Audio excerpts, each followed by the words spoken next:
नमस्ते। आज 20 जनवरी अपूर्व विज्ञान मेला ऑनलाइन आज का दूसरा दिन। आप सभी दर्शकों का मैं अपूर्व मेला की तरफ से हार्दिक स्वागत करती हूँ। कल हमने बहुत सारे मजेदार प्रयोग देखे, उसका आनंद भी उठाया। इसी प्रकार आज भी हम आपके लिए कुछ नए प्रयोग लेके आए हैं। सरल उपकरण एवं सरल भाषा किस प्रकार समझने में आसानी से मदद करती है, इस बात को इन प्रयोगों के जरिए हम समझना चाहेंगे। आज हम लोग कुछ प्रकाश के अपवर्तन, बर्नौलीज प्रिंसिपल और कुछ पहेलियां इस प्रकार के प्रयोगों का यहाँ पर आयोजन कर रहे हैं। एक बात मैं आपको बताना चाहूंगी, कोविड-19 की वजह से आज बच्चे भी कुछ कम आए हैं, पर आप नाराज मत होइए, इसकी कसर हम अगले दिन पूरी करेंगे। इनके बदले आज श्रीमान सुरेश जी अग्रवाल, जो इस अपूर्व विज्ञान मेले के प्रणेता हैं, उनके जरिए आपको बहुत सारे कुछ नए प्रयोग भी समझने का अवसर प्राप्त होगा। तो आइए हम शुरू करते हैं आज के प्रयोग। नमस्ते, मेरा नाम धनश्री भंडारकर है। आज मैं आपको पाइथागोरस प्रमेय सिद्ध करके बताऊंगी। पाइथागोरस प्रमेय hypotenuse square is equal to base square plus height square. These are base, height, base मैंने 6 सेंटीमीटर लिया, 6 का स्क्वायर 36, हाइट मैंने 8 सेंटीमीटर ली, हाइट 8 सेंटीमीटर, 8 का स्क्वायर 64। इन दोनों का एडिशन करके हमें हाइपोटेनस मिलेगा 100 का मूल वर्ग है 10। इसी को हम अर्धवर्तुल में भी सिद्ध कर सकते हैं और इसे प्रैक्टिकली भी सिद्ध कर सकते हैं। अगर हम इन दोनों को इसमें मिला ले तो हमें इन दोनों के बराबर ये मिलेगा। धन्यवाद। नमस्ते, मेरा नाम पूर्वा तरसे है। मैं आज आपको त्रिभुज के तीनों कोणों का माप 180 अंश होता है ये सिद्ध करके बताने वाली हूँ। आप देख सकते हैं ये त्रिभुज के 3 कोणों का मैंने नाम ली हूँ A, B, C। अब मैं इन तीनों को जोड़ के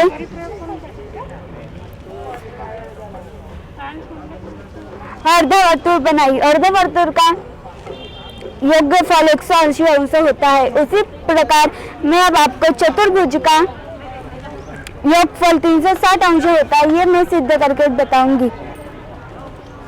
ये मैंने PQRS इसका वर्तुल बनाया। ये वर्तुल 360 अंश का होता है। Thank you. ये मेरे पास एक बर्नौली की बैग है। अब मैं इस बर्नौली के बैग में मुंह लगाकर फुका रही हूँ।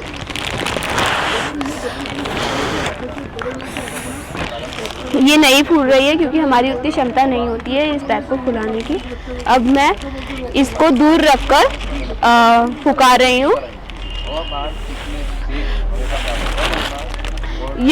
ये फूल गई क्योंकि मैंने जब दूर रखा तब यहाँ की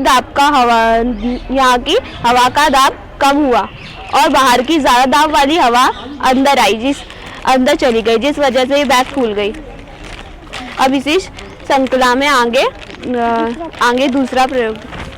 मेरा नाम सिताश्री पाल है। मैं दत्तात्रेय माध्यमिक शाला से हूँ। अब मेरे पास 2 पेन है और मैंने 2 पेनों को एक वायर से अटैच किया है। अब मैं इस पेन से फूंक मारूंगी, तो आइए देखते हैं कि क्या होता है।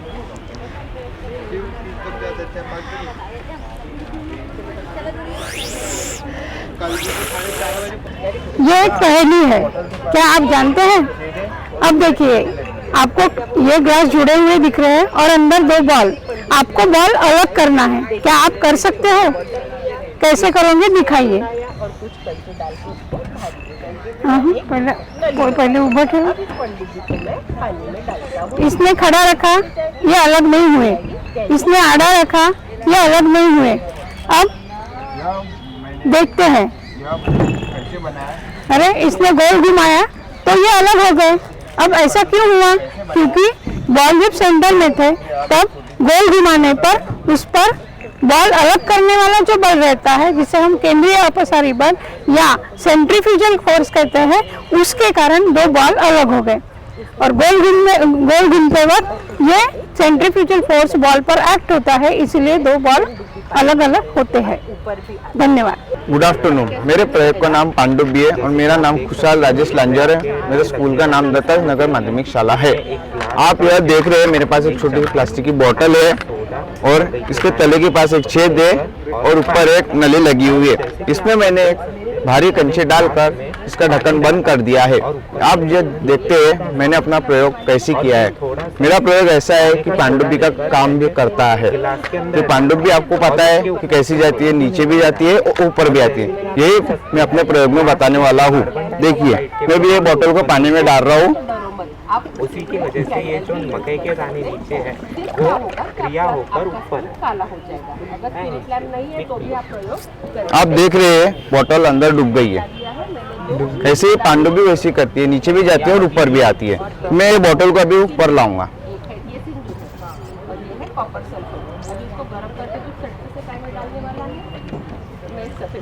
आप देख रहे हैं बोतल में से पानी निकल गया। मैं बताता हूँ अभी कैसे किया। नली से मैंने फूंक मारी और अंदर से पानी छेद से बाहर निकला तो बोतल ऊपर आ गई। यह काम पांडुबी भी करती है और इसी के उपकरण से मैंने ये प्रयोग किया है। Thank you. Good afternoon. मैं हिमांशु अखिलेश साहू, मैं दत्तात्रेय नगर स्कूल में 9वीं कक्षा में पढ़ता हूँ। आप देख रहे हैं मेरे पास एक बोतल है और उसमें पानी है और उसके अंदर एक डायवर है। जब मैं बोतल दबाता हूँ तो डायवर नीचे जाता है और जब मैं बोतल से हाथ दबाना छोड़ता हूँ तो डायवर ऊपर आता है। ऐसा क्यों, आइए जाने। जब मैं बोतल दबाता हूँ तो बोतल के अंदर का दाब बढ़ता है और थोड़ा पानी डायवर के अंदर जाता है।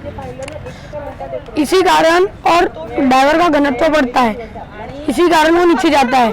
और जब इसके विपरीत जब मैं बोतल से हाथ दबाना छोड़ता हूँ तो डायवर के अंदर के पानी का दाब बढ़ता है और उसका पानी बाहर निकलता है और उसका घनत्व कम होता है, जिसके कारण वो ऊपर आता है। इसी तरह पानी में मछलियाँ अपने छोटे से शरीर में पानी अंदर बाहर करती है। ये जो आपको डायवर दिख रहा है वो मैंने अपने घर पे बनाया है। वो कैसे, आइए जाने। मोटी स्ट्रॉ लेना है और उसको समान भाग में फोल्ड करना है और एक पेपर क्लिप लेके उस एक हिस्सा एक हिस्सा स्ट्रॉ में डालिए और दूसरा हिस्सा भी स्ट्रॉ में डालिए। और ये जो है दूसरी पेपर क्लिप उसके निचले तले पे उसके फंसा दीजिए। और उसका कारण तो प्रकृति सोचती है। हेलो सर, गुड आफ्टरनून आप सभी को। मेरा नाम है रोहित दुर्गा प्रसाद नागवंशी और मेरे स्कूल का नाम है विवेकानंद नगर हिंदी उच्च माध्यमिक शाला, मनपा, नागपुर। और मेरे प्रयोग का नाम है ऊपर नीचे नाचते बीज। और मेरे प्रयोग के लिए लगने वाली सामग्री आप टेबल पर देख ही सकते हैं। मैंने खाने के सोडा लिया है, चम्मच ली है, विनेगर, पानी और कुछ मकई के दाने और एक ग्लास लिया है। आप देख सकते हैं मैंने इस ग्लास में थोड़ा सा पानी डाला। उसके अंदर कुछ मकई के दाने डाले,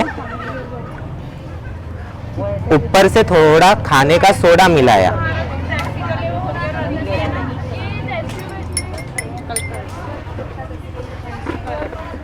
और खाने के सोडे के बाद मैंने इसमें विनेगर मिलाया है।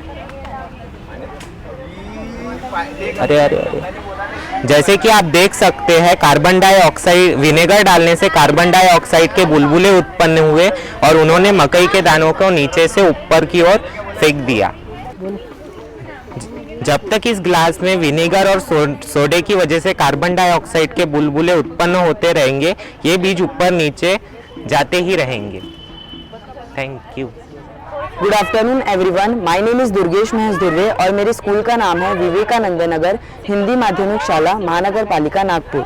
और मेरे प्रयोग का नाम है केला सिए जल। के लिए लगी गई सामग्री आप देख सकते हैं। मेरे पास स्पिरिट लैंप है, सिंदूर है, कॉपर सल्फेट और एक स्पून है। चलिए अब मैं स्पिरिट लैंप को जलाता हूँ।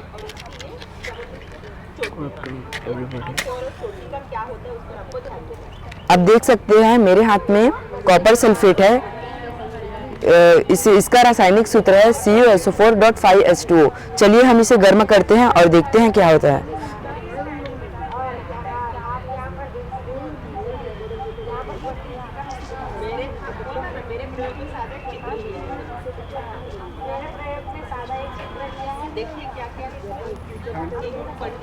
आप देख सकते हैं धीरे धीरे इसका रंग सफ़ेद होता जा रहा है।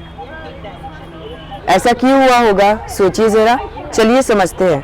ऐसा इसलिए हुआ क्योंकि जब हमने नीला थोथा लिया था, इसे कॉपर सल्फेट कहते हैं और इसका रासायनिक सूत्र है CuSO4.5H2O। इसका मतलब यह है इसमें पानी की मात्रा है। और जब हम इसे गर्म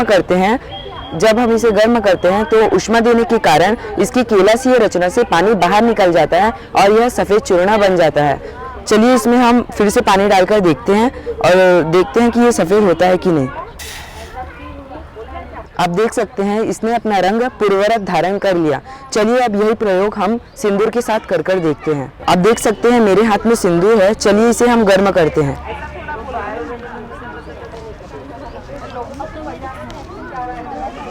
जब हमने इसमें ऊष्मा प्रदान की तब इसमें से पानी बाहर निकल गया और इसने अपना रंग गाढ़ा लाल रंग में धारण कर लिया। आप देख सकते हैं इसका रंग धीरे धीरे फिर से अपने रूप में आ रहा है क्योंकि वह हवा से अपना रंग फिर से पानी वापस धारण कर रहा है। इसका मतलब यह है हमारे आजू बाजू में कुछ ऐसे पदार्थ होते हैं जिनमें पानी की मात्रा होती है पर वह हमें दिखाई नहीं देती। Thank you. Good afternoon. My name is Sarfraz Khan. My school name is Vivekanand Nagar Hindi उच्च माध्यमिक महानगर पालिका school. My experiment name is तार फैलता है। आइए हम करके देखते हैं। यह एक लकड़ी की पट्टी है और यह एक लोहे की तार है और यह एक तांबे की तार है और यह एक लकड़ी की तार है और यह एक फायर लैंप है और यह हमने माचिस लिया।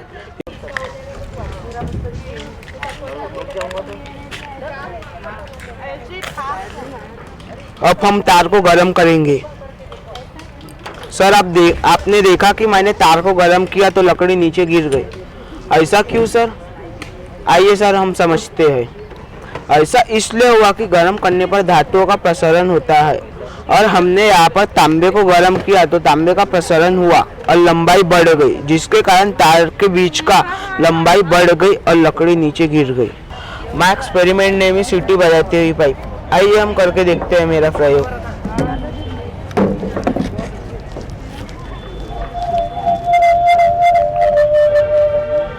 आप देख सकते हैं मैंने पाइप को घुमाया तो इसके अंदर से सीटी की आवाज़ आई।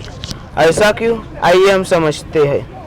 ऐसा इसलिए हुआ कि मैं जब पाइप को घुमाता हूँ तो इसके अंदर से हवा जाता है एक ओर से और इसके अंदर से हवा जाता है और हवा का टकराव पाइप से होती है और इसके कारण सीटी की आवाज़ आती है। आइए इसके और एग्जाम्पल।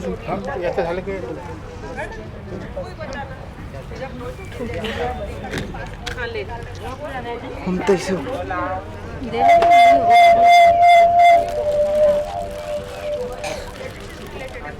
सर आप देख सकते हैं पाइप इसके अंदर से कागज के टुकड़े बाहर निकले एक ओर से जाके।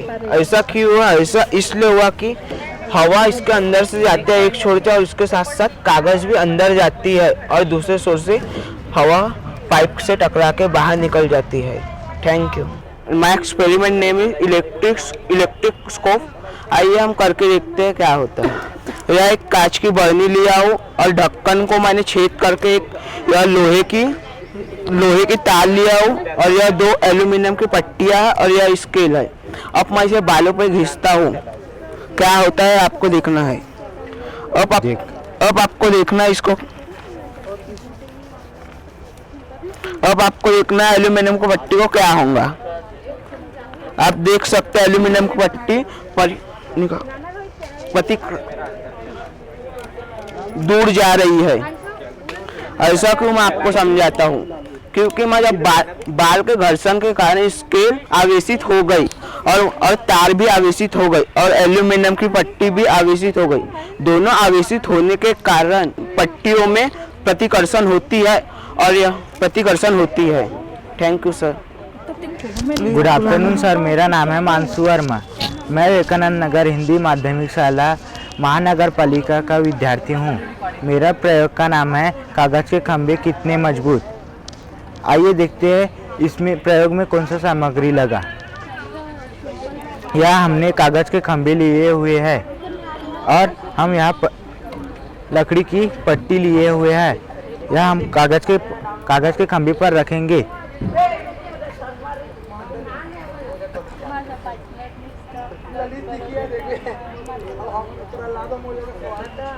इसमें हम यहाँ एक लड़के को खड़े करेंगे। देखते हैं यहाँ खड़े होते हैं या नहीं होते।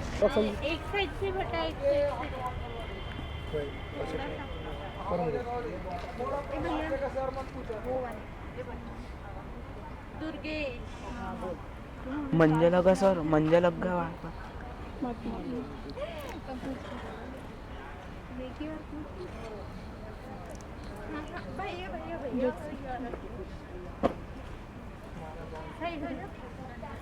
अभी आ जाओ।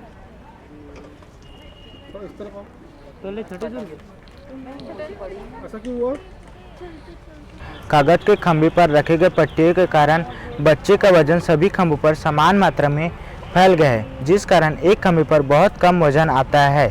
अभी आपने जो प्रयोग देखा कि कागज के खंभे कितने मजबूत होते हैं। अगर एक कागज के खंभे पर, ये सिंपल से कागज के खंभे पर अगर भारी वजन रखते हैं तो वो पिचक जाएगा, पर बहुत सारे ऐसे खंभे बना के यहाँ पर उसका क्षेत्रफल बढ़ाया गया है। जैसा ही बहुत ज्यादा भार यहाँ पर रखेंगे तो वो पूरा भार इतने सारे खंभों में बट जाता है और ये खंभे पिचकते नहीं है। तो हमने अभी देखा था कि बहुत छोटा बच्चा इस पे खड़ा हुआ था, क्या और ज्यादा भार अगर इस पे रखेंगे तो क्या ये खंभे उसका भार सह पाएंगे। आइए इसको फिर से एक बार करके देखते हैं बड़े बच्चे के साथ। देखिए कि ये छोटे छोटे कागज के खंभे इतना सारा भार उठा सकती है।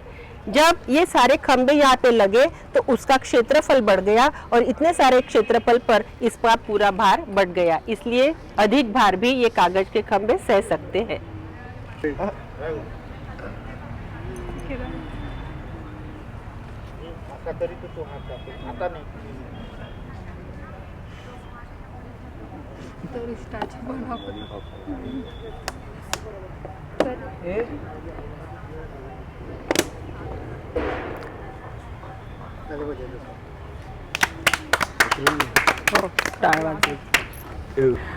गुड आफ्टरनून, मेरा नाम है मानसू वर्मा। मेरा स्कूल का नाम है विवेकानंद नगर हिंदी माध्यमिक शाला महानगर पालिका। मेरा प्रयोग का नाम है दहाड़ती हुई पट्टी। आइए देखते हैं करके।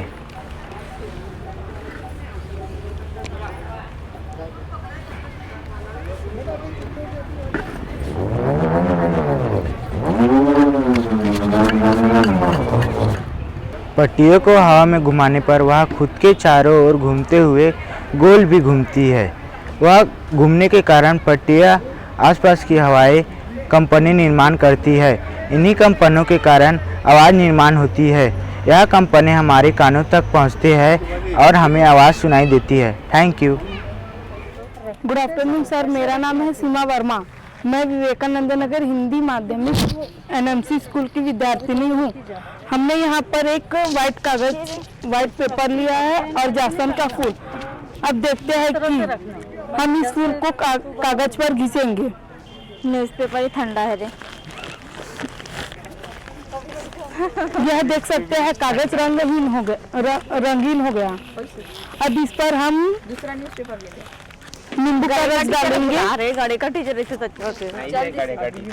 तो देख सकते हैं नींबू का रस यहाँ पर लाल हो गया। सुनाई नहीं दे रहा उनको। अब इसी में नींबू का पानी डालेंगे। Hello mic.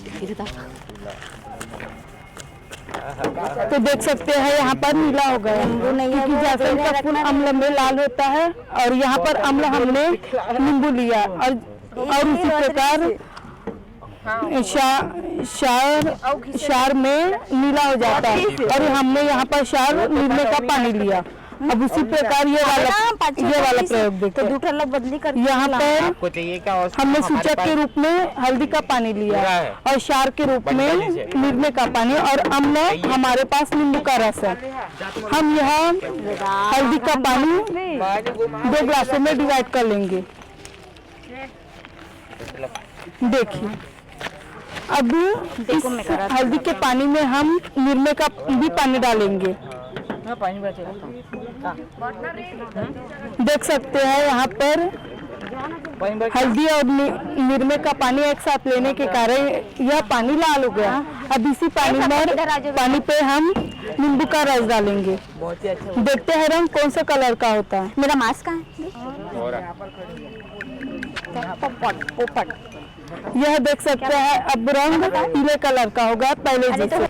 जब हमने हल्दी के पानी और नींबू के पानी को एक साथ लिए तो पानी लाल कलर का हो गया, मतलब क्षार हो गया।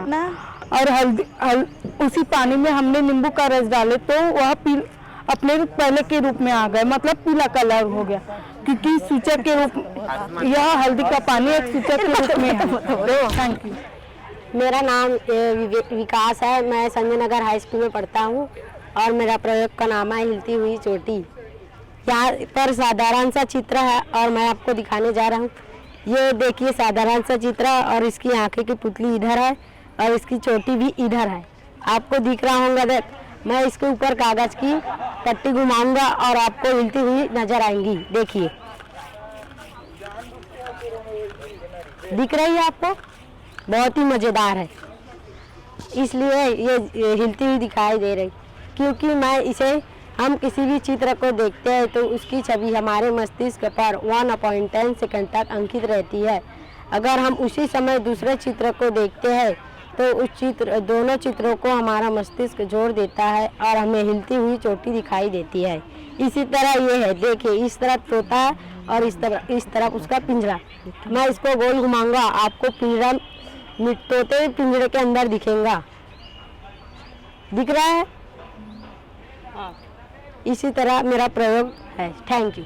मेरा प्रयोग बहुत मज़ेदार है, इसको करके देखते हैं।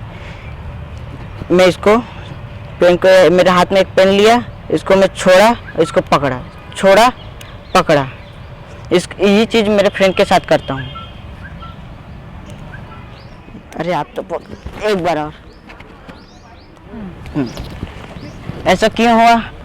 इसलिए हुआ कि जब मैंने पेन छोड़ा तब मैंने इसको पकड़ लिया, क्योंकि मैं पेन कब छोड़ रहा हूँ, छोड़ने वाला हूँ, ये तब मैं छोड़ने वाला हूँ, यह मेरे मस्तिष्क को पता था।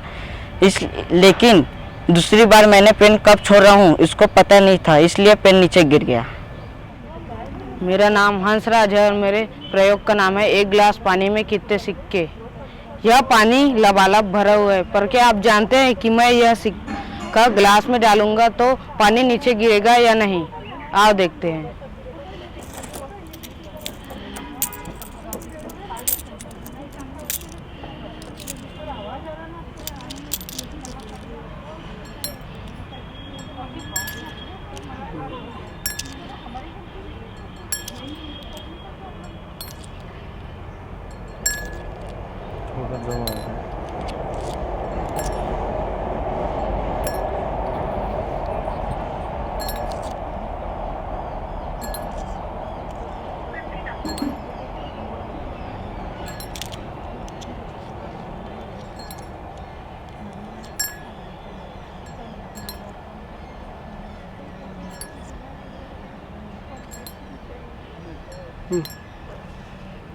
ग्लास में भरे हुए पानी की बूंदों में जो संसंजन बल होता है उसे पृष्ठ तनाव कहते हैं, जिसके कारण यह फिल्म बनी है।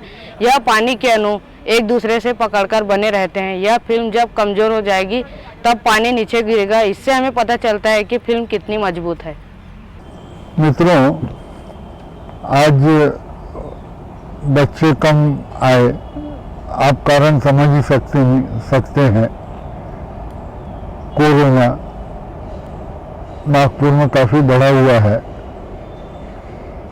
इसलिए बहुत कम प्रयोग दिखाने में आए आपको। खैर कोई बात नहीं, अब वो कमी मैं पूरी कर देता हूँ। अभी हम लोग कुछ प्रयोग देखेंगे। चलिए शुरू करते हैं। और दूसरा कि कुछ बच्चे लोग ठीक से जो प्रयोग नहीं बता पाए वो भी मैं यहाँ रिपीट करूँगा, दोहराऊँगा, ताकि अच्छे से देख सकें वही प्रयोग। तो चलिए शुरू करते हैं। Sanju high pressure fountain. देख लड़ी इसको कहाँ खड़ा करना संजू। हाँ, ये बोतल में एक रिफिल लगी हुई है, रिफिल यहाँ से घसी हुई है और रिफिल को थोड़ा सा एक स्ट्रॉ जोड़ा हुआ है ताकि पानी में डूबी रहे।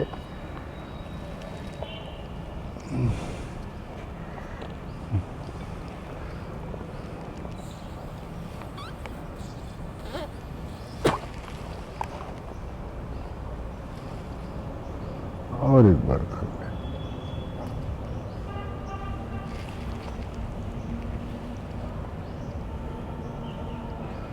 फिर से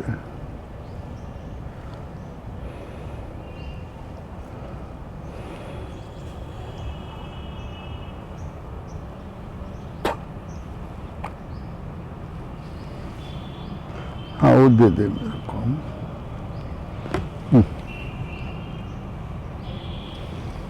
दे इधर दे दे।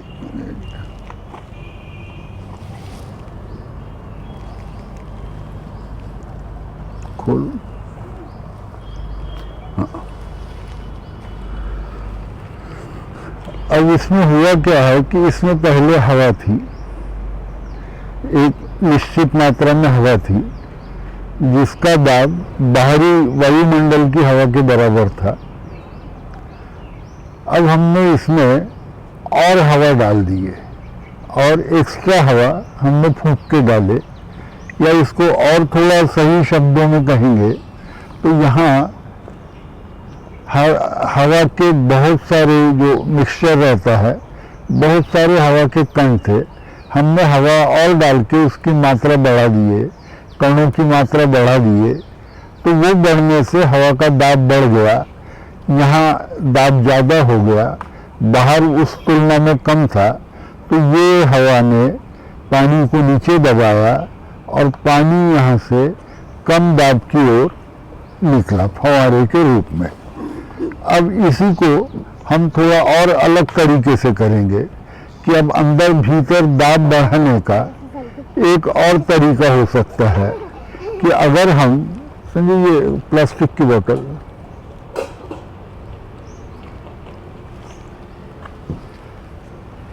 अगर इसका भीतर का हवा की, पहले मामले में हमने हवा की मात्रा बढ़ाया है, अब दूसरे मामले में भीतर का हम आयतन कम करेंगे दबा के। तो अगर इसको भीतर का दबा के आयतन कम किया जाए तो भी भीतर दाब बढ़ जाता है और फव्वारा निकलता है।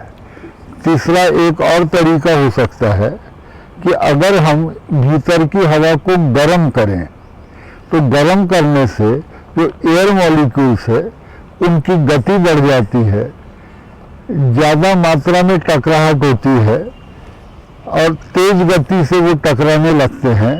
कुल मिला के भीतर का दाब बढ़ जाता है। चलिए करके देखते हैं। इस पे हम गर्म पानी डालेंगे ताकि भीतर की हवा गर्म हो सके। चलिए करके देखते हैं।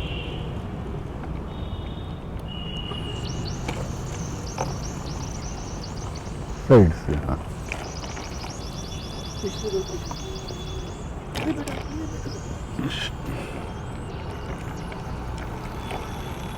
अब ये देखिए हमने 3 तरीकों से इसका दाब बढ़ाया।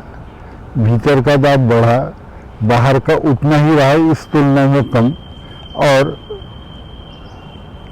इसमें से फव्वारे के रूप में पानी निकलने लगा। अब एक बात सोचिए कि अभी हमने भीतर का दाब बढ़ाया, बाहर का उतना ही था, इसलिए पानी निकलने लगा। अब अगर हम किसी तरीके से बाहर का दाब कम कर देंगे तो क्या होगा? तो भी वही होना चाहिए कि भीतर की तुलना में बाहर का कम हो जाएगा। अभी बाहर की तुलना में भीतर का ज़्यादा था, अब हम भीतर की तुलना में बाहर का कम करके देखेंगे। रंगीन पानी,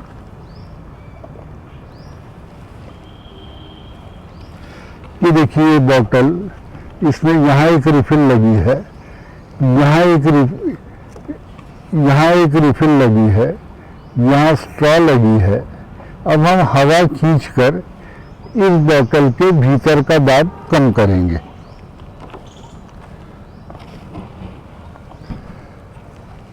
इसको पानी में डुबा देते हैं। पकड़, तेरे को पकड़ना तो पकड़ ले। हाँ, हाथ सामने मत आन देना। हाँ,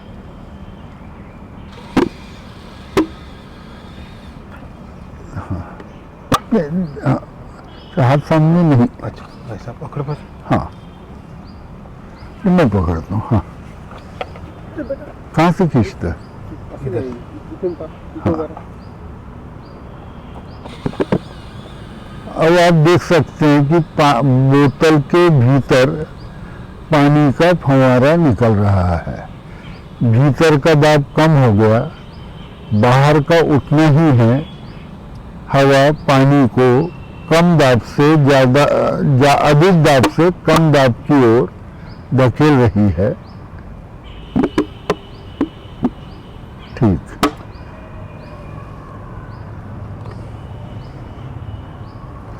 ये हटा दो यहाँ से।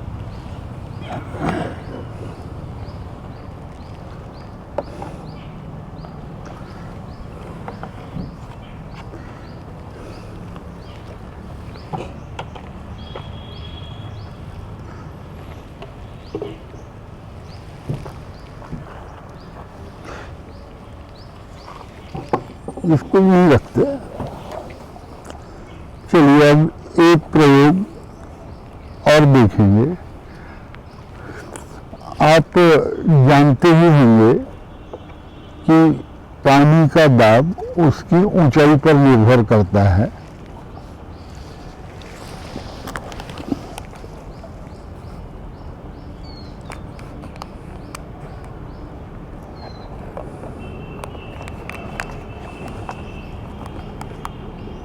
अभिजीत इधर से पकड़ लेना। हाँ,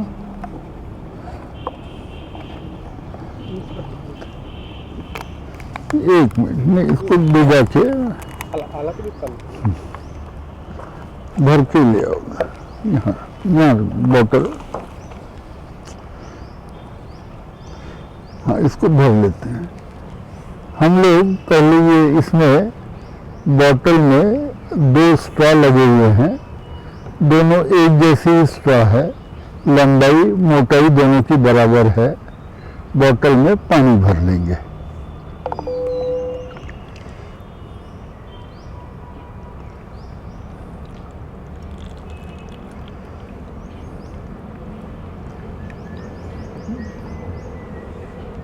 हाँ, कैप लगा दो। इसको ऐसे नीचे से पकड़ के रखना है, खाली लेवल दिखना चाहिए। यहाँ एक छेद भी है, वो मैंने बंद कर दिया हूँ, तो अब पानी बाहर नहीं निकलेगा।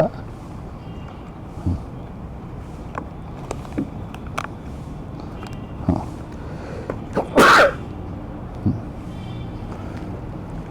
अब मैं ये छेद पे से उंगली हटाऊंगा, पानी यहाँ से निकलेगा। अब आपको गौर करना है कि ये दोनों जो कप है एक ही साइज के हैं, एक साथ भरते हैं या आगे पीछे।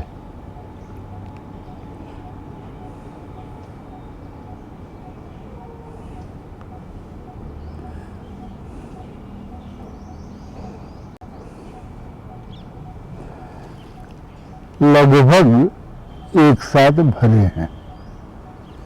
ठीक है, दोनों स्ट्रॉ की लंबाई एक जितनी है, स्ट्रॉ भी ठीक एक जैसे हैं। अब हम आगे बढ़ते हैं। दूसरा वो कप लगेंगे। हाँ, कि अब इस बोतल में अंतर है कि एक स्ट्रॉ को काट दिया गया है और एक जैसे कि वैसी है। मतलब एक की लंबाई कम है और एक की लंबाई ज़्यादा। इसमें भी पानी भर लेते हैं।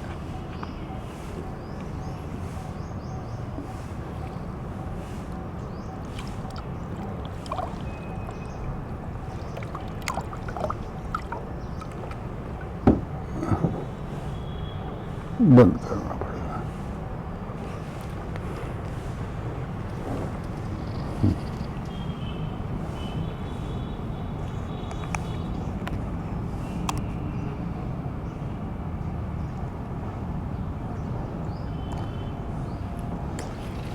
अब फिर मैं ये छोड़ूंगा, पानी निकलेगा। यहाँ दोनों स्ट्रॉ के जो अंदर के एंड है उसमें पानी का दाब समान है, क्योंकि ये ऊंचाई दोनों स्ट्रॉ के लिए एक समान है। दाब दो चीज़ों पर निर्भर करता है, पानी की ऊंचाई और पानी का घनत्व, द्रव का घनत्व। तो ये दोनों चीज़ें दोनों स्ट्रॉ के लिए ठीक एक समान है। तो अब आप थोड़ा सा सोचेंगे कि क्या दोनों कप एक साथ भरेंगे या नहीं भरेंगे।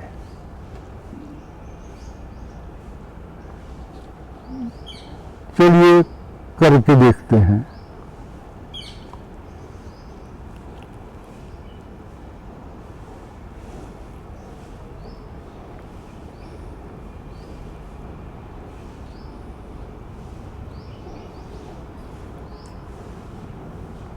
आप देख पा रहे हैं, छोटी स्ट्रॉ वाला कप पहले भरा, बड़ी स्ट्रॉ वाला अभी भरने का है। मतलब छोटी स्ट्रॉ में ज़्यादा पानी आया उतने ही समय में। तो अब इस एक प्रश्न के रूप में मैं इसे छोड़ रहा हूँ। आपको ये सोचना है कि छोटी स्ट्रॉ वाला कप पहले क्यों भरा, या छोटी स्ट्रॉ से बड़ी स्ट्रॉ की तुलना में ज़्यादा पानी क्यों आया, जबकि दोनों स्ट्रॉ के अंदर के जो एंड है उस पे पानी का दाब बराबर था। तो ये मैं प्रश्न के रूप में आपके सामने छोड़ रहा हूँ। आप लोग सोचिएगा, जो भी जवाब रहेंगे आपके वो कमेंट बॉक्स में कमेंट के रूप में डालिएगा। उस पर सभी लोग मिलकर चर्चा भी करेंगे। चलिए अब और एक प्रयोग की तरफ बढ़ते हैं। ये हटा दो कागज।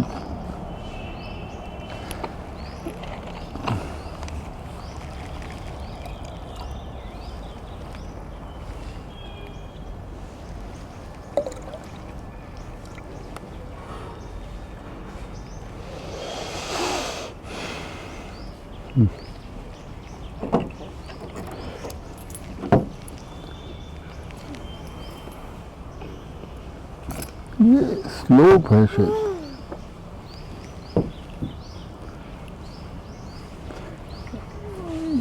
पानी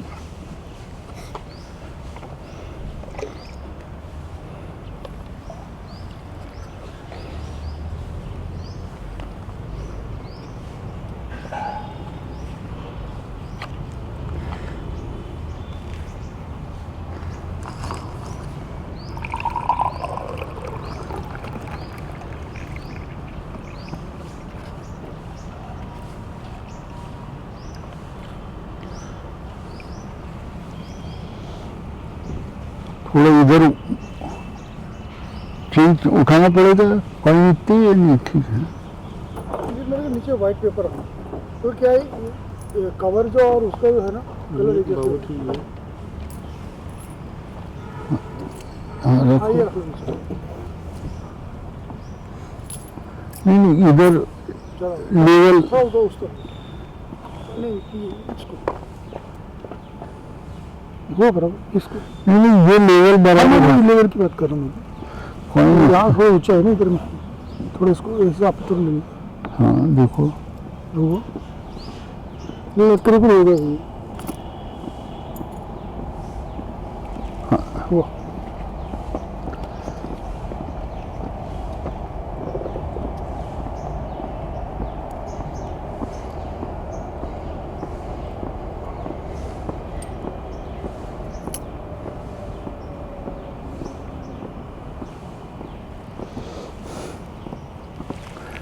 मैं थोड़ा पीछे हट जाता हूँ ताकि इसको धक्का ना लगे।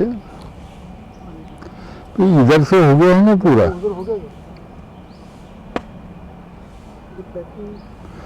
अब ये जितना भर सकते हैं इसको हमने भर लिया है। अब आपको एक सोचना है कि अगर मैं ये एक कॉइन इसमें डालूंगा तो पानी का क्या होगा, क्या पानी ग्लास से बाहर आएगा क्या। ये पूरा हो चुका है, इसमें अब पानी के लिए जगह नहीं है। देखिए मैं एक कॉइन डाल के देखता हूँ।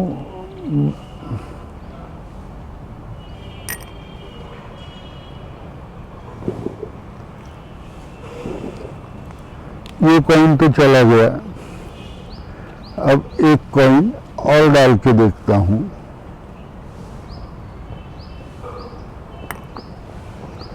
ये भी चला गया। अब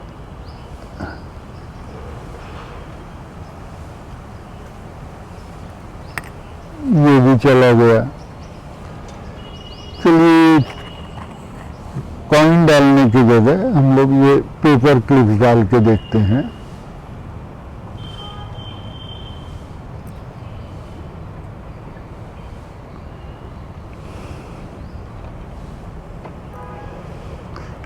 आप लोग एक चीज और गौर करिएगा कि ये जो पानी की सतह है ये क्या शेप लेती है।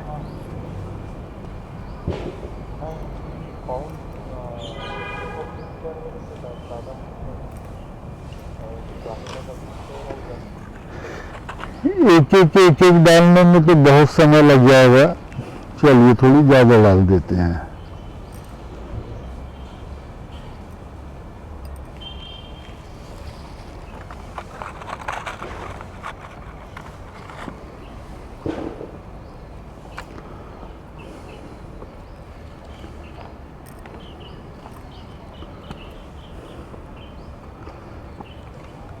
ये उभर रहा है लेवल,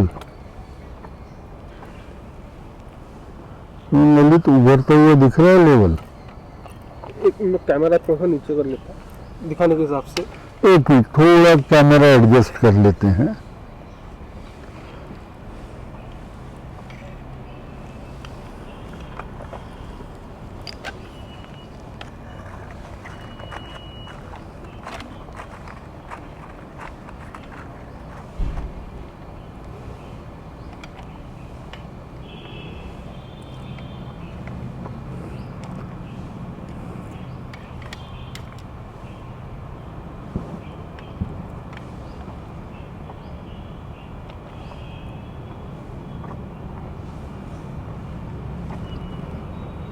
ठीक है, ये लेवल कुछ उभर रहा है। देखिए मैं और डाल देता हूँ।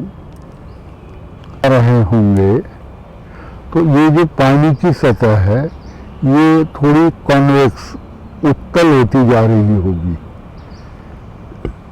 क्यों हो रही है ललित? थोड़ी हुई है, थोड़ी हुई है।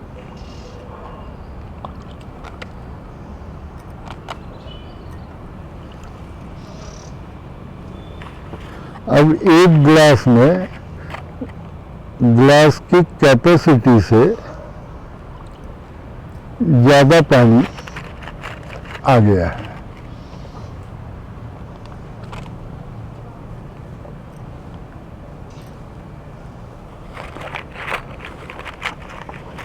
और करेंगे आगे।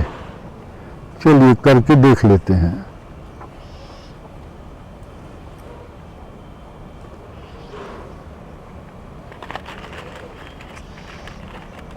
आप ठीक से गौर करिएगा कि पानी ग्लास की जो रिम है उससे ऊपर आ चुका होगा।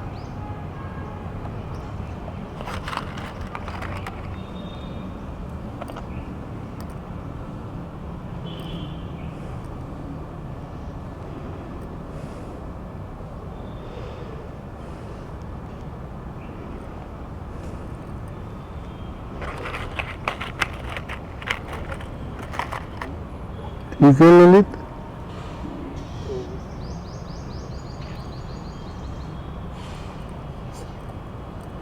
ऊपर आया हुआ दिख रहा है पानी अच्छे से।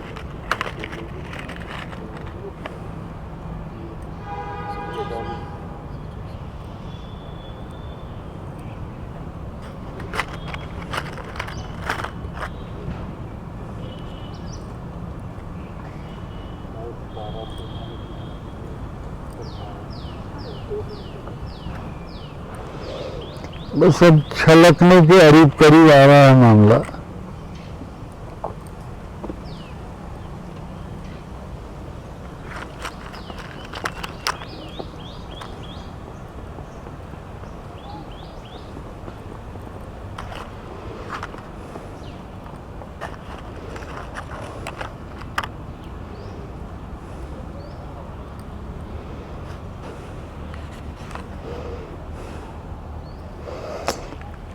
खत्म हो गई, ग्लास में शायद जगह बाकी है।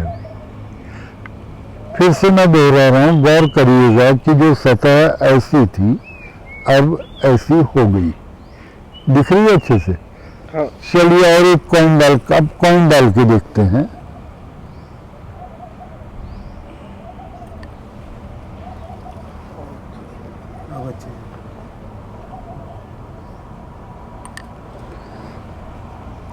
एक बूंद गिरी, अब छलकना चालू हो गया।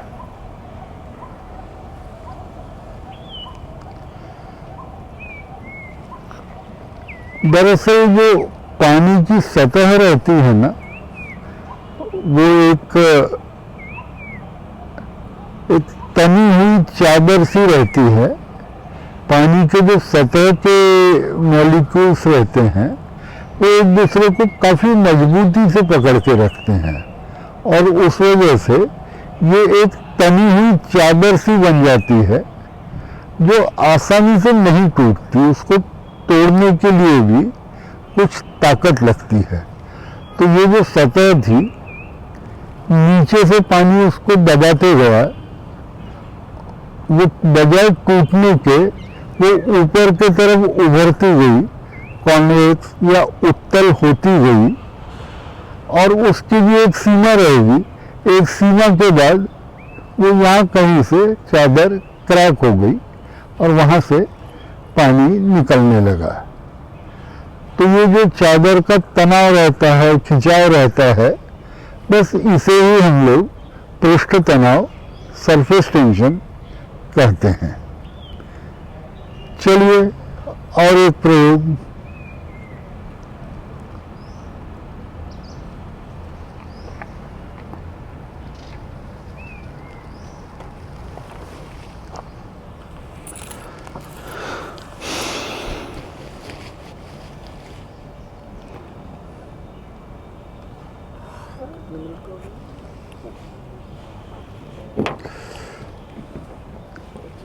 संजू कप ले दो।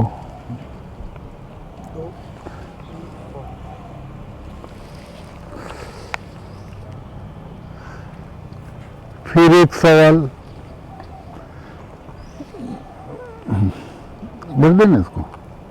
अभिजीत मग्गा।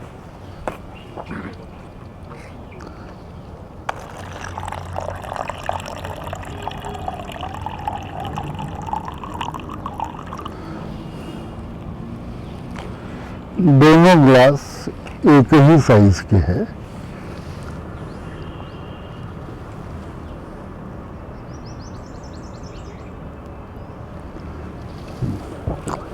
एक में करीब पूरा पानी भर दिया गया है, दूसरा खाली है।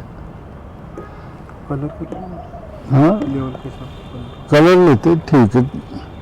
हमारे संजय जी कह रहे हैं कि कलर्ड पानी लेंगे, कलर ले लेते हैं।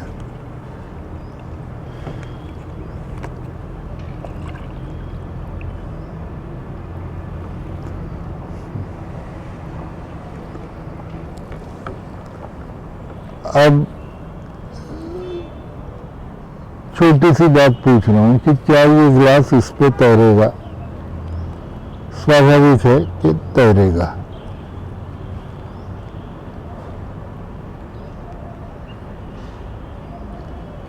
अब मैं ये ग्लास का थोड़ा पानी इसमें डाल देता हूँ। अब फिर से मेरा प्रश्न है कि क्या ये ग्लास इस पे तैरेगा क्या? चलिए देखते हैं।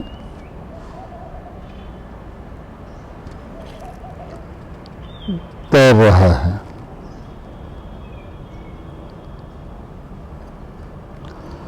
चलिए फिर थोड़ा पानी और डाल देते हैं, इसका भार बढ़ा देते हैं। अब देखिए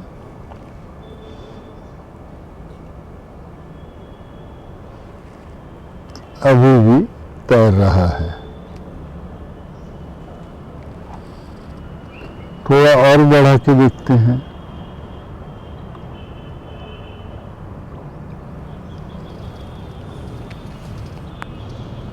ये 40-60 हो गया है, करीब 40-60।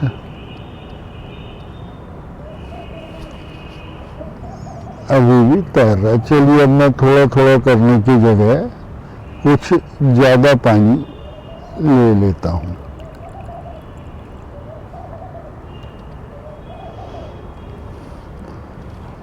अब देखिए करीब 80-20 हो गया है, 80-20। अब असली प्रश्न अब आता है कि क्या अब ये तैरेगा क्या? इस पानी की तुलना में यहाँ बहुत ज़्यादा पानी है, इसका भार भी बहुत ज़्यादा है। क्या अब अगर मैं इसमें रखूँगा तो क्या ये तैरेगा क्या? मेरा तो जवाब एक ही रहता है कि करके देखेंगे। चलिए करके देखते हैं।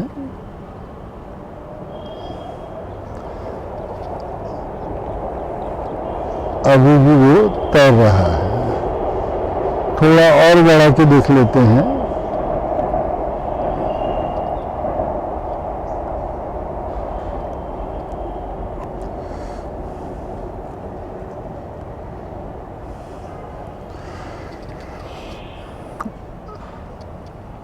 अभी भी वो तैर रहा है। अब आपको सोचना है कि ऐसा क्यों हो रहा है। अब मैं आपको सोचने के लिए एक हिंट देना चाहूँगा।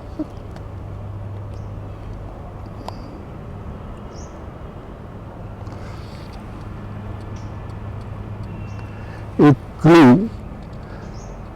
गौर करिएगा कि अभी जो पानी का लेवल है थोड़ा सा स्लाइट बढ़ गया होगा।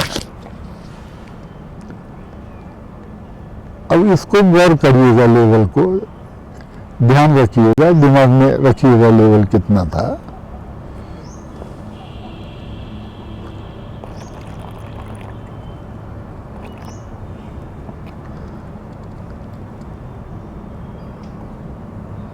अब देखिएगा ये लेवल भी उतना ही आ रहा होगा और आप शायद ये नहीं देख पाएंगे कि भीतर का लेवल भी लगभग उतना ही है।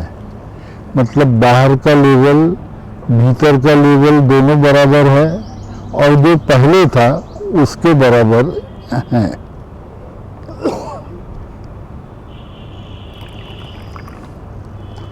अब फिर से देखिएगा,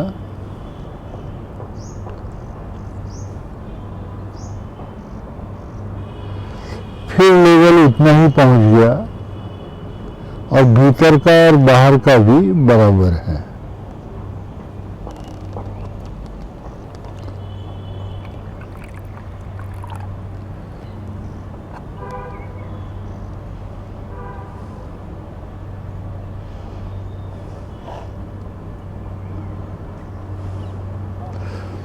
अब भी मतलब पुराना जो लेवल था, अभी बाहर का लेवल, भीतर का लेवल, सब लेवल बराबर है।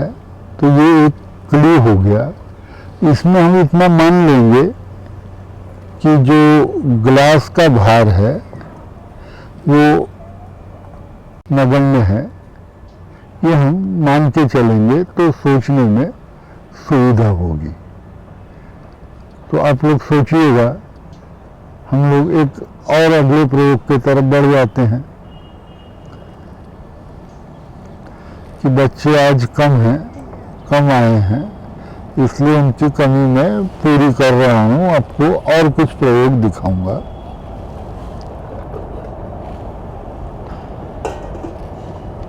क्या है? कौन सा? क्या है? गर्म पानी का बॉटल क्रैश हो जाती है। नहीं, वो रहने देगी। अच्छा, है क्या? गर्म पानी है। हाँ, चलिए, गर्म पानी है तो एक प्रयोग और देख लेते हैं। अच्छा गर्म है? अच्छा,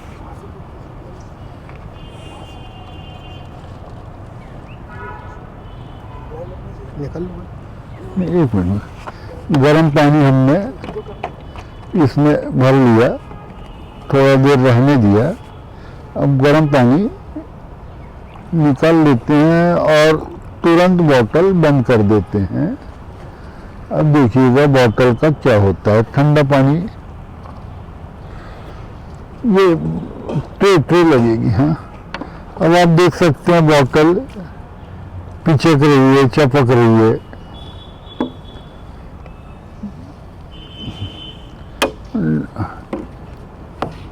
थोड़ा जल्दी करने के लिए इस पे ठंडा पानी और डाल देते हैं।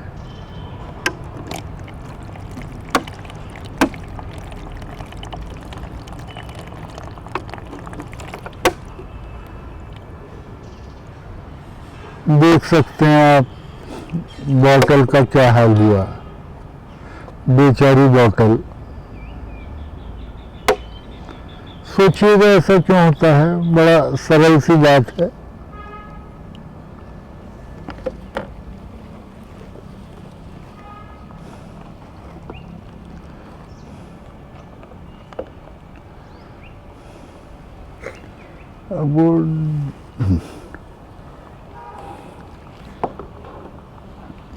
अब एक प्रयोग और, कुछ नहीं है, एक ये कोई क्या कहेंगे इसे, बर्तन है कोई, डब्बा। इसमें रेत भरी है। रेत यानी सिर्फ वजन बढ़ाने के लिए भरी है। अब इसको हम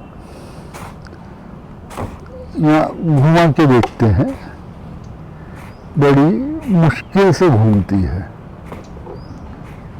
थोड़ी घूमती है बस। लेकिन अब हम इसमें ये मार्बल्स, ग्लास बॉल्स, या इसको हम क्या कंचे कहते हैं, यहाँ तो पता नहीं और जगह क्या कहते हैं, वो भर लेते हैं। अब इसको घुमा के देखते हैं।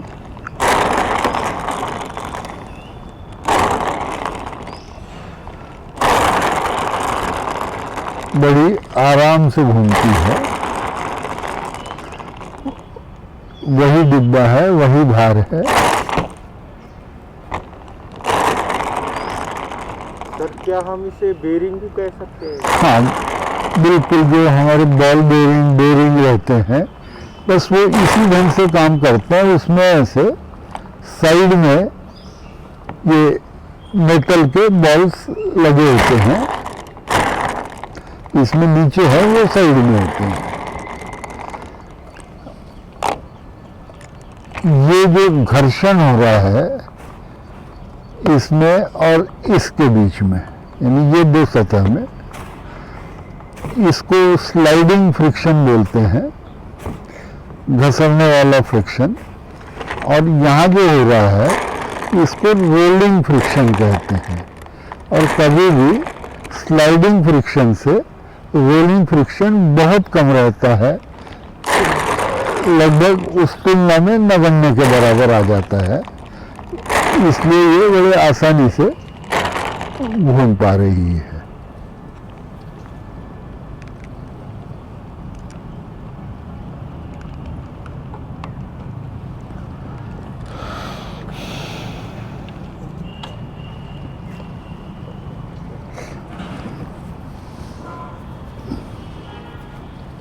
इसको थोड़ा पूछ लो।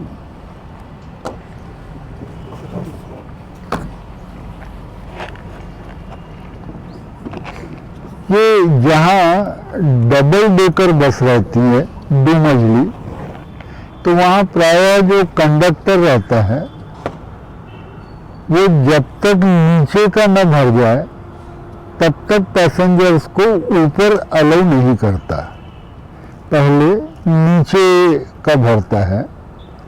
उसी ढंग से आपने अगर कभी गौर किया होगा, ये टीवी आदि में देखते होंगे कि जो रेसिंग कार्स रहती हैं या इवन रेसिंग की बाइक्स रहती हैं, काफ़ी गिड्डी रहती हैं, कम हाइट की रहती है, और उसमें भी उनका ज़्यादातर वजन नीचे रहता है, ऊपर बहुत कम रहता है, नीचे के लेवल पे बहुत ज़्यादा वजन रहता है उनका।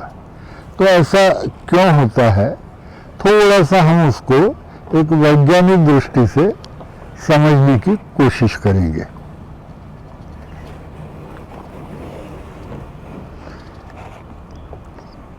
जैसे ये 2 मैच बॉक्स हैं, अब मैं इनको गिराने की कोशिश कर रहा हूं।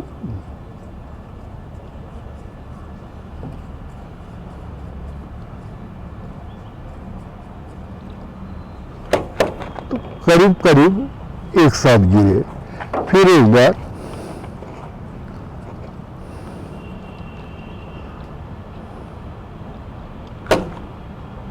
ठीक है। अब एक काम करते हैं, इसको हम एक को खोल देते हैं। यहाँ खोलने का मेरा मकसद है कि इसका वजन ऊपर शिफ्ट करना, और इसको अगर हम सेंटर ऑफ ग्रेविटी की भाषा में कहेंगे, गुरुत्व मध्य की भाषा में कहेंगे, तो अब इसका सेंटर ऑफ ग्रेविटी ऊपर है और उस तुलना में इसका नीचे, इसका यहाँ कहीं होगा और इसका लगभग यहाँ कहीं होगा। अब इन दोनों को फिर हम गिराने की कोशिश करते हैं। अब गौर करिएगा पहले कौन सी गिरती है।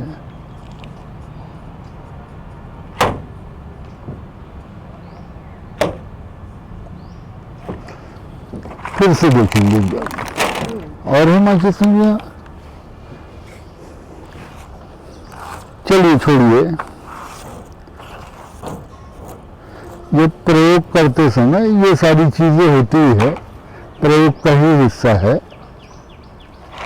तो सेंटर ऑफ ग्रेविटी जितना ऊपर रहता है, तो अगर कोई ढलान आ जाए तो वो उतना जल्दी इस बेस से बाहर आ जाता है। जैसे इसका सेंटर ऑफ ग्रेविटी यहाँ है, यानी इसके भीतर है, यहाँ कहीं, तो वो थोड़ा झुकाने पे थोड़ा बाहर आ जाएगा। लेकिन अगर ये सेंटर ऑफ ग्रेविटी इसका ऊपर है तो वो बहुत जल्दी ही बाहर आ जाता है। तो जब सेंटर ऑफ ग्रेविटी बेस से बाहर आ जाता है तो चीज़ें पलट जाती है, जिसको टॉपल एयर कहेंगे, वो टॉपल एयर होती है। तो वजन जितना नीचे रहेगा उतना उसका पलटने का, टॉपल एयर होने का चांस कम होता जाता है। इसीलिए जो रेसिंग कार, रेसिंग बाइक्स रहती हैं, उसका ज़्यादा से ज़्यादा वजन नीचे रखा जाता है। जितना लोअर लेवल पे रहेगा उतना सेंटर ऑफ ग्रेविटी नीचे रहेगा। वो दोनों चीज़ ये है ना। चलिए अब इसी से मिलता जुलता एक प्रयोग और करेंगे।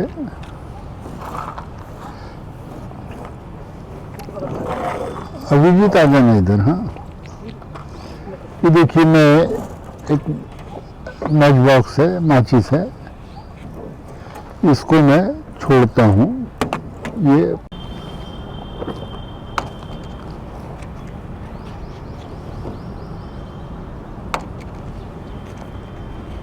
आप करके देखिएगा कि अगर ये खोल के छोड़ेंगे इसको तो ये इसका सीधे खड़े रहने का चांस ज़्यादा रहता है, और उतनी हाइट से नीचे से छोड़ेंगे, उतनी हाइट से बंद डिब्बी छोड़ेंगे तो वो पलट जाती है। तो आप ये सोचिएगा कि बंद डिब्बी क्यों पलटती है और खड़ी डिब्बी क्यों सीधी खड़ी रहती है। क्या है, कर लेते अभी, रहने दो।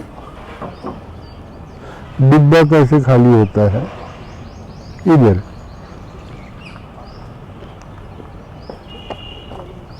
और डांसिंग बॉल्स रह गया, ये डांसिंग बॉल्स।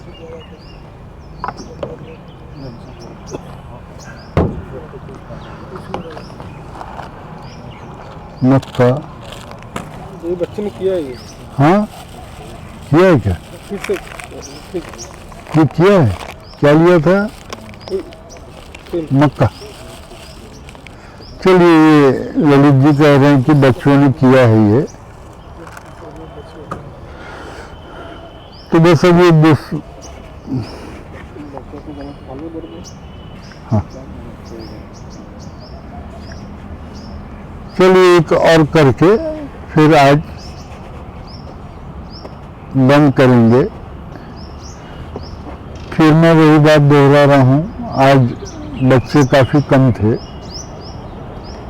आप ज़्यादा प्रयोग नहीं देख पाए, खेद है इसका, लेकिन हमारी भी विवशता है कि ये कोविड के कारण और नागपुर में बढ़े हुए कोविड के कारण ज़्यादा बच्चे नहीं आ पा रहे हैं। तो खैर अब ये एक प्रयोग देखते हैं। बड़ी बाल्टी होना तरी संजय,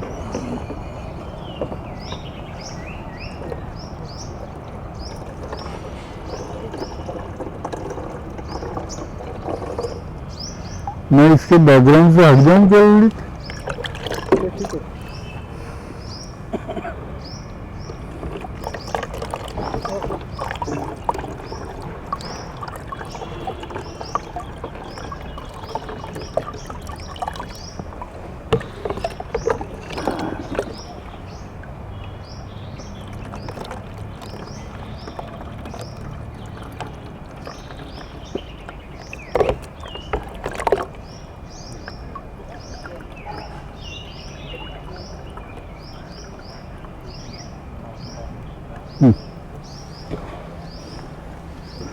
डिब्बे में पानी भरा है, डिब्बा खाली करना है।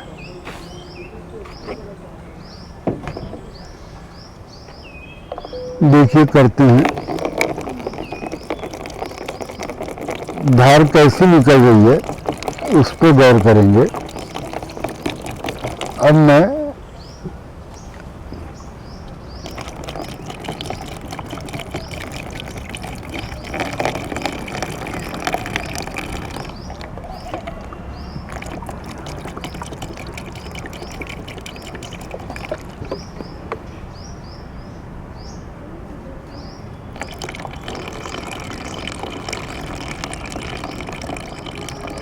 तो सोचिएगा कि डिब्बा खाली करने का कौन सा तरीका बेहतर है और ऐसा क्यों होता है।